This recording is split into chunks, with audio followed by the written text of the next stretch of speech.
आप सभी को मेरा प्रणाम। मैं काजल यादव आप सभी के बीच बहुत ही प्यारा सा शिव चर्चा कथा लाई हूँ। इस कथा को पूरा सुने। ज़्यादा नहीं कुछ बोलते हुए वीडियो की ओर चलते हूँ। एक शिव शिष्या थी। शिव शिष्या की दुख भरी कहानी। शिव शिष्या जो थी वो शादीशुदा थी। शादी होने के बाद वो शिव शिष्या कभी माँ नहीं बन पाई थी। वैसे ही उनका जीवन बीतता जा रहा था। वो बहुत ही कंजूस थी। वो शिव की तो भक्त तो थी, पर कभी पूजा पाठ नहीं करती थी, कभी किसी को दान्य दक्षिणा नहीं देती थी, कभी किसी पे मोह माया नहीं दिखाती थी। कोई भी हो उससे लड़ जाती थी। उसे मतलब कोई चीज़ का फर्क ही नहीं पड़ता था। पता नहीं महादेव जी को कैसे वो मन में रखती थी। जब ऐसे ही दिन ब दिन उनका उम्र बढ़ता जा रहा था और वो दिन ब दिन बहुत ही बेकार इंसान होते जा रही थी। उसे किसी से कोई परवाह नहीं था और उसे इसी वजह से एक भी संतान नहीं था। जब उनका पूरा उम्र ढल गया, जब वो बूढ़ी हो गई, तो बूढ़ी होने के बाद उसे पता नहीं कैसे मन में ख्याल आया कि मैं जाकर महादेव जी को पूछती हूँ कि हे महादेव जी, हे भोलेनाथ, मैंने क्या गलती किया था जो मुझे आप निसंतान रखे। अब तो बुढ़ारी में याद आना ही आना है, क्योंकि बुढ़ारी में जब तक कोई एक सहारा लाठी नहीं होता तब तक इंसान का जिंदगी पहाड़ लगता है। और वही हाल था उस शिव शिष्या का। उस शिव शिष्या का एक भी संतान नहीं था।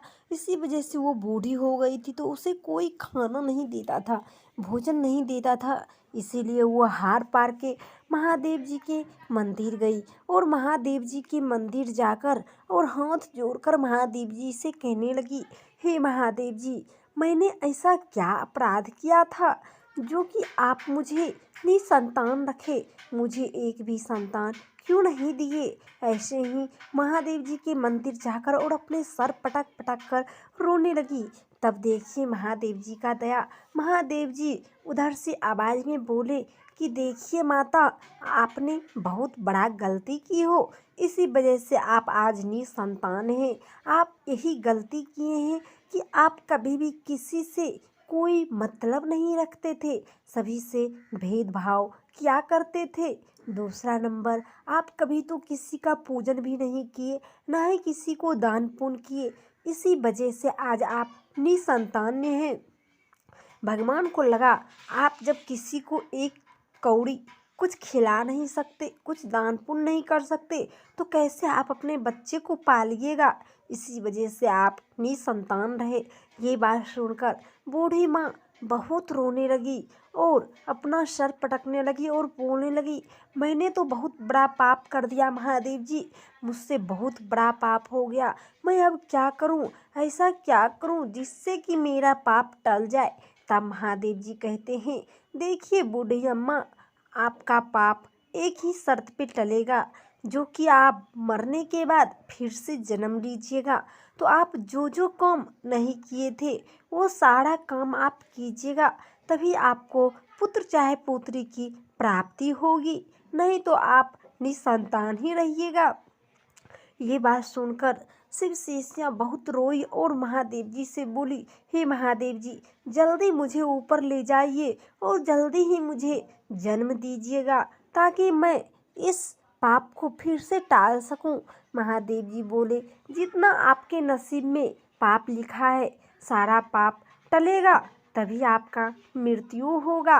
मृत्यु होने के बाद आप फिर से जन्म लीजिएगा और जन्म लेने के बाद आप फिर अच्छा कर्म कीजिएगा, तो फिर आपको संतान चाहे पुत्र या पुत्री की प्राप्ति होगी। ये बात सुनकर शिव शिष्या महादेव जी की चरण में गिर गई और बहुत ही रोई और रोने के बाद ऐसे ही वो दुख काटती रही। जब उसका समय पूरा हुआ, उनका मृत्यु हो गया।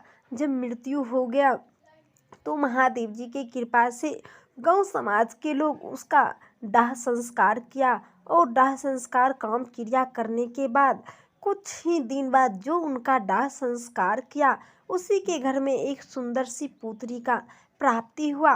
पुत्री का जन्म होते ही महादेव जी तो दिए ही थे। तो महादेव जी को पता था कि यही बूढ़ी अम्मा फिर से इस घर में जन्म ली है और मैं देखता हूँ अब ये बूढ़ी अम्मा क्या करती है। दिन बाय दिन ऐसे ही दिन बीतता गया। बूढ़ी अम्मा जो थी वो बच्चे के रूप में जो जन्म ली वो धीरे धीरे बड़ी होती गई। उसमें इतना स्वभाव भर गया, इतना स्वभाव भर गया कि वो बचपन से ही महादेव जी का पूजा पाठ किया करती थी, सभी को दान पुण्य कर दिया करती थी। उसके पास अगर चॉकलेट के लिए भी 1 रुपया बचता तो किसी को भी अगर भिखारी आए तो उसे दान में दे दिया करती थी। वो बहुत ही दयालु और बुद्धिमान हो गई थी। वैसे ही दिन बीतता गया, फिर से उसका पुनर्विवाह हुआ। वो पुनर्जन्म के बाद फिर से उसका विवाह हुआ। जब विवाह हुआ तो वो बहुत ही महादेव जी को मानती थी, पूजा पाठ करती थी और पूजा पाठ करने के बाद ऐसे ही उसके घर में खुशी खुशी एक नन्हा सा बालक पुत्र का जन्म लिया। और पुत्र का प्राप्ति होते ही वो शिव शिष्या महादेव जी के पैर पे गिर गई और महादेव जी को कहने लगी, हे महादेव जी, आज मेरा जिंदगी का बहुत ही शुभ दिन है क्योंकि मेरे घर एक पुत्र का प्राप्ति हुआ है।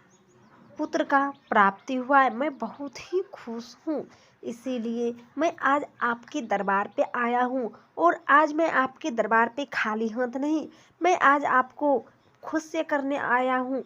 मैं आपको आपके चरण में दूध से धोकर और फूल प्रसाद पान चढ़ाकर और जितने भी गरीब लोग हैं सभी में वस्त्र बांटूंगी और सभी को भोजन करवाऊंगी और 108 इंसान को महादेव जी के शिष्य बनाऊंगी। मुझमें जितना क्षमता होगा मैं उतना करूंगी, लेकिन ये पक्का करूंगी कि 108 शिव शिष्यों को मैं गुरु से जुड़ाऊंगी। ऐसे महादेव जी के सामने बोलकर और उसमें से वो पूजा पाठ की और सभी जितने भी गरीब थे सभी को भोजन करवाई, वस्त्र बांटी और जाकर घर घर जाकर वो महादेव जी के शिव शिष्यां बनाई। ऐसे ही दिन बाय दिन बड़े हो गए उसका पुत्र और उसका पुत्र भी महादेव जी में लीन हो गए और महादेव जी से बहुत ही प्रार्थना किया करता था कि हे महादेव जी, ऐसी माँ सबको दे।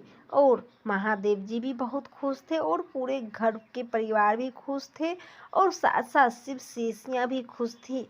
तो देख सकते हैं गुरु भाई बहन, आप अच्छे कर्म कीजिएगा तो उसका अच्छा फल मिलेगा, बुरा कर्म कीजिएगा तो बुरा फल मिलेगा। इसीलिए अच्छा कर्म ही अच्छा होता है। आप किसी के बारे में गलत सोचिएगा, दिमाग में गलत व्यवहार रखिएगा तो वो गलत आपके साथ ही होगा।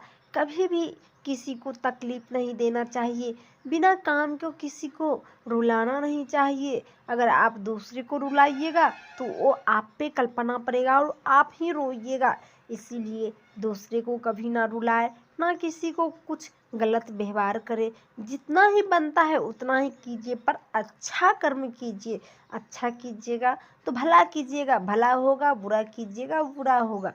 तो चलिए, आज का कथा मेरा यही था। आशा करती हूँ कि ये वीडियो कथा आप सभी को पसंद आया होगा। तो वीडियो को लाइक करें, कमेंट करें और दोस्तों के बीच शेयर भी करें। आप मेरे चैनल पे पहली बार हैं तो चैनल को सब्सक्राइब कर लीजिएगा, तो ऐसा ऐसा हर कोई वीडियो आप तक जाएगा।